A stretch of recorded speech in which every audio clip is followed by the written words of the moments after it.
კომუნიკაციების კომისიამ სატელეკომუნიკაციო ბაზარზე კომპანიებისთვის კორპორაციული შეთავაზებების სიღრმისეული შესწავლა დაიწყო. კვლევის ფარგლებში მარეგულირებელი ბაზრის კონკურენტუნარიანობას განსაზღვროს და გამოწვევის გადაჭრის გზებსაც დასახავს. კონკრეტულად, რას ითვალისწინებს კვლევა და რა შედეგებს ელიან კომუნიკაციების კომისიაში, სტუმართან ერთად ვისაუბრებთ კომუნიკაციების კომისიის წევრი ეკატერინე იმედაძე გვერდება პირდაპირ ეთერში. მოგესალმებით. ძალიან დიდი მადლობა გაცემაშტობრობისთვის. ძალიან მნიშვნელოვანი სეგმენტის კვლევა დაიწყეთ. რატომ მიხვედით ამ გადაწყვეტილებამდე, რა გამოწვევებია, რა პრობლემები დაინახეთ, რამაც მიგაღებინეთ ეს გადაწყვეტილება, რომ ამ ნაწილის კვლევაც არის საჭირო,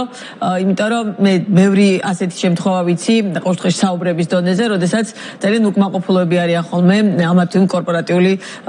მიმართულების მფლობელი,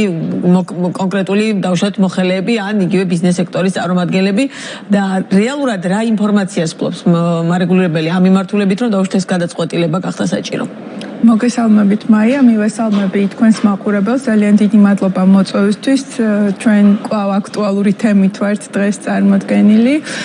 როგორც თქვენ ბრძანეთ, კომპლექსური კვლევის მეორე ეტაპს ვიწყებთ და ერთ-ერთი უმნიშვნელოვანესი სეგმენტი, რომელზეც ვისაუბრებთ ამ კვლევის ფარგლებში, ეს არის იურიდიული პირების სეგმენტი.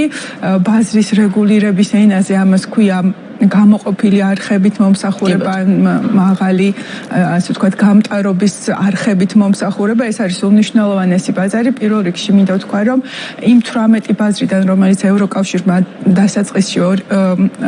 2000-იანი წლების დასაწყისში განსაზღვრა 18 სავალდებულოდ შესაძლებელი ბაზრიდან, ეს ერთადერთი ბაზარი დარჩა, რომელიც დღესაც კი სავალდებულოდ შესაძლებლად ითვლება, იმდენად მაღალია ყურადღება ამ სეგმენტის მიმართ. რაც შეეხება ჩვენს მოცემულობას და რამ გამოიწვია ის, რომ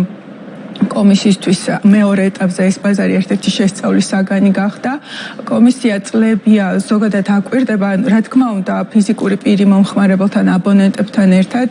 მომხმარებლის უფლების დაცვის ფარგლებში, რა თქმა უნდა, პირველ ეტაპზე ფიზიკური პირების სეგმენტი შევისწავლეთ, რადგან ეს უფრო მოწყვლადია, თუმცა ბიზნეს, ანუ იურიდიული პირებისთვის შეთავაზებული მომსახურებები კიდევ უფრო მაღალ პასუხისმგებლობას ითხოვს, რადგან მთლიანად დარგის ციფრული ეკოსისტემის განვითარებისთვის არის მნიშვნელოვანი, რომ მცირე და საშუალო ვთქვათ ბიზნესებმა მოახდინონ თავიანთი სერვისების ადვილად გაციფრულება და ადვილად მიიღონ ეს მომსახურებები, როგორც იურიდიულმა პირებმა. ჩვენ მოგეხსენება თქვენს გადაცემაშიც ვიყავით, ადრე ჩავატარეთ ფასების კვლევა საქართველოში და მათ შორის ამ ფასების კვლევამ გამოავლინა, რომ შეთავაზებები, რომ შევადაროთ ევროკავშირის, ევროპის სივრცეს არის წარმოუდგენლად დაბალი, თუნდაც მოცულობაში ფიქსირებული ინტერნეტ სეგმენტი არის შეუზღუდავი თავისი შესაძლებლობებით და ჩვენთან სტანდარტული, ეგრეთ წოდებული სტანდარტული შეთავაზება იურიდიული პირებისთვის სულ 10 მეგაბიტი წამია და ესეც კი სამჯერ მაღალია ვიდრე მაგალითად ევროპის საშუალო მონაცემი, ხოლო უნდა აღინიშნოს, რომ არათუ იურიდიული პირებისთვის, ფიზიკური პირებისთვისაც კი ვთქვით ადრე, რომ ევროკავშირის, ევროპის სივრცეში 100 მეგაბიტი და მაღალი 100 მეგაბიტი წამი და უფრო მაღალი სიჩქარებია შეთავაზებული და მოხმარებული, რაც მთავარია და ეს შეზღუდვები ჩანდა. რამდენიმე წლის წინ ასევე კომისიამ შეისწავლა რა ტიპის ხელშეკრულებები არსებობს და რა შეზღუდვები არსებობს იურიდიული და მცირე და საშუალო ბიზნესისთვის და რა ტიპის ხელშეკრულებები არსებობს და რა შეზღუდვები, იმიტომ რომ ბუნებრივია ხა კონკრეტული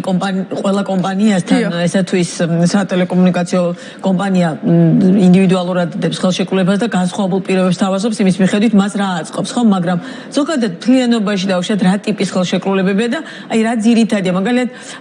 რა ისეთი შეზღუდვებია რეალურად, რაც ქმნის პრობლემას, მათ შორის ასე ერთი შეხედვით კარგი, სტაბილური დავუშვათ კლიენტებისთვის რა, იმიტომ რომ თვითონ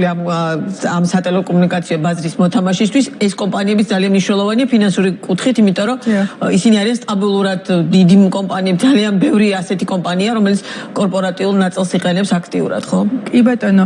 კი ჩვენ რამდენიმე წლის წინ შესწავლაში მოვახვედრეთ როგორც დიდი, ასევე მცირე და საშუალო და ყველაზე კომპანიები და ყველაზე მოწყვლადი მათ შორის არის მცირე და საშუალო კომპანიებისთვის მიწოდებული ეს ინდივიდუალური შეთავაზება, როგორც ძველმა კვლევამ აჩვენა და ჩვენ ახლა უკვე ვიწყებთ ახალ კვლევას და ახალ მოცემულობებს გამოვიკლებთ და გაგიზიარებთ. და რაც შეეხება არსებულ სიტუაციას, აი ჩვენ წლიურ ანგარიშებშიც ხშირად ვახსენებთ, რომ გარკვეული კანიბალიზაცია ხდება, ანუ ფიზიკური პირებისთვის ზოგჯერ ჯობია იყიდო შენი პატარა კომპანიისთვის ფიზიკური პირისთვის შეთავაზებული ტარიფი, ვიდრე იურიდიულისთვის, რადგან აი ამ სეგმენტისთვის ნაკლებია არჩევანი და უფრო შეზღუდულია. მიუხედავთ იმისა, რომ ფიზიკური მცირე და საშუალო ბიზნესისთვის არ არის არჩევანი. არ არის დიდი არჩევანი კი და ეს ინდივიდუალურობა შეიძლება დიდი კორპორაციებისთვის რაღაც ნაწილში საინტერესოა და კარგია დარგისთვის, მაგრამ აუცილებლად უნდა ვნახოთ რა ხდება მცირე და საშუალო ბიზნესისთვის, რადგან ციფრულ დროში ვცხოვრობთ, გაციფრულება მნიშვნელოვანია, ინტერნეტი მნიშვნელოვანია უკვე ყველა ორგანიზაციისთვის. თავად ბიზნესი თუ არის ჩართული და როგორ ხდება ზოგადად რეგულაცია არავის არ უყვარს, კვლევები რომელმაც შეიძლება მე დამატებითი გადაწყვეტილებები მიაღებინოს კომისიას, შესაძლოა ეს არავის არ მოწონდეს, მაგრამ რეალურად აბსოლუტურად მომხმარებლის უფლების დაცვის კუთხით, თავად ბაზრის განვითარების მიმართულებით ბუნებრივია ყველა ეს კვლევა არის განსაკუთრებულად მნიშვნელოვანი და თან მეტიც როდესაც ამბიცია გვაქვს რომ ევროკავშირის სტანდარტებს მეტნაკლებად უნდა დავახლოვდეთ. ამიტომ საინტერესოა კომპანიების რეაქცია როგორი იყო და რამდენად აქტიურობენ ისინი ამ მიმართულებით. კი, სასიხარულოა რომ კომპანიების აქტიურობა მაღალია, ჩვენ როგორც პირველ ეტაპზე კომპლექსური კვლევის მეორე ეტაპზეც პირველი დღიდანვე როგორც კი ასე ვთქვათ მოხდა დაწყება ამ პროექტის, გავაკეთეთ შეხვედრა სექტორთან მთლიანად, როგორც მცირე და საშუალო აუცილებლად რა თქმა უნდა მთავარ მოთამაშეებთან ამ ბაზარზე და შემდეგი ეტაპები, რაც დაგეგმილი გვაქვს, რა თქმა უნდა ყველა ეტაპი ჩვენ ამის პირობა დავდეთ და ყოველთვის ასე გეგმავთ ჩვენს სტრატეგიას, ჩართულობით ამ ოპერატორების ჩართულობით გაკეთდება თავად მონაცემები, რომელსაც ჩვენ ვაგროვებთ, რა თქმა უნდა, ეს მოითხოვს ძალიან მჭიდრო გაცვლას ინფორმაციის ბაზრის მონაწილეებთან და მნიშვნელოვანი მონაწილე ამ კვლევის ასევე გახდება შემდეგ ეტაპზე, სწორედაც მომხმარებლის მხარე, ის იურიდიული პირი ორგანიზაციები, რომლებიც არიან მომხმარების მხარე და საინტერესო იქნება მათგანაც უკვე დღევანდელ მოცემულობაში გაგება რა გამოწვევები გაკვეულ კითხვარებს გააკეთებენ ჩვენი ექსპერტები. მე დამავიწყდა და მეხსენებინა რომ იგივე ექსპერტები აკეთებენ რაც პირველი ვინ ჩაატარებს კვლევას და დაუშვათ რა ვადა შეგეც მნიშვნელოვანი. კი ბატონო, ეს ვადები გაწერილია 20-25 წლის განმავლობაში. გეტყვით რომ გარდა იურიდიული პირების სეგმენტისა ჩვენ კიდევ ორ ბაზრის ორ სეგმენტს შევისწავლით ამ მეორე ასე ვთქვათ კომპლექსური ორი ესე დავარქვით ამ ეტაპზე. ეს ორი ბაზარიც ძალიან მნიშვნელოვანია, ეს არის გლობალური ინტერნეტის, ანუ საერთაშორისო ინტერნეტ შეერთებებით შემოტანილი გლობალური ინტერნეტის ბაზარი, რომელიც პირველ ეტაპზე უკვე შესწავლილი იქნა, რომ ეს კონკურენტული არ არის, ამიტომ უნდა გამოვავლინოთ მნიშვნელოვანი საბაზრო ძალაუფლება და მეორე ეს არის ინფრასტრუქტურაზე დაშვების ბაზარი, უფრო ეს არის ჭები და მიწისქვეშა ინფრასტრუქტურა, რომელსაც ასევე გამოვლენილია, რომ აქ არის კონკურენციის გამოწვევები და მოსაკლევი არის თუ არა მნიშვნელოვანი საბაზრო ძალაუფლების მქონე ერთი ან მეტი მოქმედი პირი. რაც შეეხება ექსპერტებს, ყავს ევროკავშირის ექსპერტების გუნდი, ფაქტობრივად იგივე გუნდი ყავს, რაც ყავდა პირველი კომპლექსური კვლევის დროს და გავაძლიერეთ ეს გუნდი კიდევ ერთი ეკონომიკური მაკედონელი ექსპერტი ყავს, რომელიც ეკონომიკურ ნაწილში ასე ვთქვათ უფრო გააძლიერებს კიდევ ერთხელ ჩვენს და არ შემიძლია არ შევეხო იმ პირველ ნაწილს ჩვენ დავუშვათ ამ თქვენი საქმიანობის და კვლევების კონტექსტის,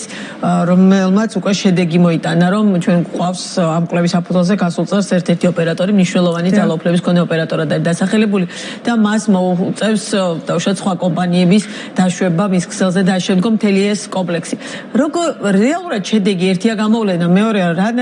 რა სახით მიმდინარეობს ეს პროცესი, იმიტომ რომ მე მაშინაც მახსოვს გითხარით, რომ გადაწყვეტილების შემდეგ საინტერესოა როგორი იქნება შედეგი და რამდენად დროულად ან რა დროში მოახდენს კომპანია დაშვებას ერთი და მე მთლიანად ეს პროცესი რამდენად მისცემს საშუალებას ამ ბაზარში მეტი კონკურენტუნარიანობა შეიძინოს, იმიტომ რომ ჩვენი მთავარი მიზანი არის კონკურენტულობის გაზრდა, რომ დავუშვათ არჩევანის საშუალება გქონდეს ხო მომხმარებელს. ამიტომ კომუნიკაციების კომისიამ გადაწყვეტილების მიღებიდან დღემდე კმაყოფილია იმ შედეგით, ან რა შედეგზეა საუბარი, რა ინფორმაციის მოწოდება შეგიძლიათ? კი ბატონო, დიახ, ძალიან მნიშვნელოვანი ეტაპზე ვართ ჩვენ პირველი კვლევის დასრულების დაშვებების შემდგომ მოგეხსენებათ იქ იყო უშუალოდ უკვე აი ამ დაშვებების მიღების ეტაპი, როგორც მობილურ ასევე ფიქსირებულ ქსელზე. ძალიან კარგი შედეგი რაც დღეს გვაქვს, რომ ოფერტები არსებობს, ანუ მოწვევის ოფერტა, ანუ ის პირობები, ზოგადი პირობები გამოაქვეყნა მნიშვნელოვანი საბაზრო ძალის მქონე ოპერატორმა, დადგენილმა ოპერატორმა, რითაც უნდა დაუშვას და ახლა მიმდინარეობს შეფასება უკვე დაშვების მსურველი მხარეების მიმართ, რამდენად მისაღები, ასევე ჩვენც ვსწავლობთ, რადგან თვითონ გადაწყვეტილებითაც განსაზღვრულია. ანუ ფაქტობრივად პრაქტიკული შედეგი ის დადგა, რომ უკვე არსებობს დოკუმენტი. მოხდეს დაუშვათ ამის შესწავლა, რომ ეს პროცესი კიდევ უფრო არ გაიწელოს, იმიტომ რომ ჩვენ ხო ამ პროცესს მთელი წლები ვუყურებთ, ხო? დიახ, ვადები განუსაზღვრელი არ არის, იქ რამდენიმე თვიანი ვადა ქონდა და ამავდროულად ერთის მხრივ ის რომ პირველად ხდება ესეთი ფორმალიზებული სახით, ოფერტის სახით დაშვება და მოლაპარაკების წარმართვა, თვითონ დაშვების მსურველი მხარეებიც, ასე ვთქვათ, გარკვეულ დროს იღებენ, რადგან ყველასთვის ახალია ეს ურთიერთობა ამ ბაზარზე და ჩვენც აქტიურად ვართ ჩართული, რომ მინიმალურ ვადაში მოხდეს ამის დასრულება. ძალიან მნიშვნელოვანია მარეგულირებლის როლი აქ, როგორც ხელშემწყობის, ერთი რომ შევამოწმოთ, რომ ის პარამეტრები დაშვების არის ნამდვილად არადისკრიმინაციული, სამართლიანი და შესაბამისი ჩვენი გადაწყვეტილების, ამავე დროს მივცეთ ბიზნეს სივრცე, რომ მოილაპარაკონ ამ თუ კი ეს ძირითადი ჩარჩო სამართლიანია, მივცეთ სივრცე, რომ მოილაპარაკონ უკვე მისაღებობასთან დაკავშირებით, თუმცა ჩვენ ასე ვთქვათ ძალიან მჭიდრო რეჟიმში ვთანამშრომლობთ მათ შორის დაშვების მსურველებთან, ასევე უკავშირი, რომელიც ჩვენ მივიღეთ მცირე და საშუალო ოპერატორებისგან და დაშვების მსურველებისგან, რომ აი ინფორმაციის გაცვლა უკვე დადგენილ ოპერატორსა და დაშვების მსურველებს შორის გახდა უფრო აქტიური, პროაქტიული გახდა მას შემდეგ, რაც ოფიციალურად ასევე ასე ვთქვათ განისაზღვრა, როგორც მნიშვნელოვანი საბაზრო ძალის მქონე ოპერატორი და ეს ვალდებულებები რაც დაეკისრა ფორმალურადაც ეს ნაბიჯები უფრო ადვილი გახდა, ურთიერთობა უფრო ადვილი გახდა. და რამადაში ფიქრობთ, რომ დაუშვათ აი ეს მოიტანს იმ შედეგს, რაც იყო, რა არის მთავარი მიზანი, ხო აქ რომელიმე კონკრეტული კომპანიის განსაზღვრა არ არის ბუნებრივია, რაღაც სტატუსის მინიჭება. აქ არის მთავარი მომხმარებელმა იგრძნოს, რომ რეალური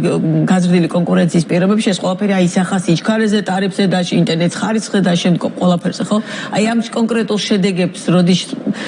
ნახავს საზოგადოებას და რა თქმა უნდა კომისია. ყოველ შემთხვევაში მოლოდინები ამას პირველ რიგში ასევე განსაზღვრავენ დაშვების მსურველი ოპერატორები, რომლებიც ბიზნეს მოდელს ქმნიან მომხმარებლისთვის. ჩვენი მხრიდან ხედვა ასეთია, რომ უახლოესი თვის განმავლობაში უნდა მოხდეს დასრულება, შეთანხმება დაშვების ოფერტების და მერე უკვე შემდეგი კვარტალი არის ის დრო, როდესაც უკვე დაშვების მიღების შემდეგ უნდა შესთავაზონ ახალმა ოპერატორებმა, ასე ვთქვათ, ვირტუალურმა ოპერატორებმა, მობილურში თუ ფიქსირებულში დაშვების მიმღებმა ოპერატორებმა ახალი შეთავაზებები უნდა დაიწყონ. ეს ალბათ მეორე ნახევარი იქნება. კი, მან ასევე საინტერესო იქნება თავად მცირე და საშუალო ბიზნესის მიერ შეთავაზებული ეს დაუშვათ კონკრეტული მომსახურებები, რამდენად რეალურად ის არის, რასაც საზოგადოება უნდა ელოდოს ამ მიმართულებით, იმიტომ რომ იქ თუ პირობითად განსხვავებები არ იყო, შესაძლოა რომ არავის არ მოუნდეს, ხო და ამიტომ ძალიან მნიშვნელოვანია თავად ბიზნესი რამდენად სწორად გაითავისებს ამ სტრატეგია გქონდეთ ბაზარზე. ამას ბუნებრივი ერთად ნახავთ და ჩვენი საუბრის ბოლოს ძალიან მნიშვნელოვანი კიდევ რაიმე ტიპის კვლევა ხომ არ არის დაგეგმილი გარდა იმისა, რომელზეც უკვე ერთი კონკრეტულად უკვე სხვა ეტაპზე გადავედით და მეორე რომელსაც იწყებთ და რას აძლევს ზოგადად კომუნიკაციების კომისიას ეს კვლევები იმის თვალისწინებით, რომ კვლევისთვის არ ტარდება და რეალურად მე ამ ბაზრის სხვადასხვა მიმართულების განვითარებას იწყებთ, ხო? ამიტომ საინტერესო დავუშვათ შემდეგი მიმართულება რა შეიძლება იყოს. კი ბატონო, ამ ეტაპზე როგორც თქვი, საკმაოდ ბევრია სამუშაო, თუნდაც იურიდიულ პირებთან ერთად, როგორც ვახსენე, გლობალური ინტერნეტის ეს უმნიშვნელოვანესი სეგმენტია და შეიძლება რაღაც წლის განმავლობაში, წლის ბოლოსკენ, როდესაც ჩვენ დავიწყებთ ამ ბაზრის სეგმენტის კვლევას გაგიზიარებთ, მნიშვნელოვანია, რადგან საერთაშორისო ინტერნეტ შეერთებებით შემოსული ინტერნეტი როგორ ნაწილდება ქვეყნის შიგნით, ჩვენ ერთის მხრივ ინფრასტრუქტურა რა არის იმისთვის, რომ გლობალური შეერთებებით შემოსული ინტერნეტი განაწილდეს, ამას შევისწავლით და უშუალოდ ვინ არიან მთავარი ეგრეთ წოდებული შემომტანები გლობალური ინტერნეტის. ეს არის ძალიან მნიშვნელოვანი, როგორც ვთქვით, მთლიანად ციფრული ეკოსისტემისთვის, მთლიან ინტერნეტ ბაზარზე ჩვენ რამდენად კონკურენტული ადგილი გვიკავია, როგორც ქვეყანას მასშტაბურად შესაფასებლად და მთლიანობაშიც გარდა, რა თქმა უნდა, ერთი არის კანონის განსაზღვრული ვალდებულება, რომ ჩვენ ბაზრებს და აი პირველ ნაწილს კითხვის რომ დაუბრუნდე, რისთვის ვატარებთ ამ კვლევებს, ერთია კანონით განსაზღვრული ვალდებულება, რომ ჩვენ დავაკვირდეთ საკმაოდ მჭიდრო რეჟიმში ბაზარზე რა არის მიწოდება, როგორი არის მომხმარებელთა ქცევა და შედეგი უნდა იყოს ის, რომ საშუალება ის შესაძლებლობები, რასაც იძლევა ციფრული ტექნოლოგია, მაქსიმალურად იყოს გამოყენებული ჩვენი მოქალაქეების მიერ, პირველ რიგში ათვისებული მოქმედი ოპერატორების მიერ, ანუ მათ შორის დაშვების საშუალებით ეს ეკოსისტემა იყოს გახსნილი და შემდეგ ეს სიკეთე, ასე ვთქვათ, მონეტიზება მოახდინონ როგორც მოქმედმა ოპერატორებმა, ასევე მომხმარებელმა და მოქალაქემ მიიღოს სიკეთე ციფრული სერვისები. ძალიან დიდი მადლობა საინტერესო საუბრისთვის, წარმატებებს გისურვებთ აი ამ კვლევების ნაწილში და მე უკვე იმედი ვიქონიეთ, რომ მაქსიმალურად ისეთი ბაზარი იქნება საქართველოში, რომ თითოეული ჩვენგანი მეტნაკლებად ხა ყველა კმაყოფილი ვერ ვიქნებით, გასაგებია, მაგრამ მეტნაკლებად კონკურენტული გარემო გვექნება ამ ნაწილში. ეკატერინე იმედაძე იყო ბიზნეს პარტნიორის პირდაპირ ეთერის სტუმარი.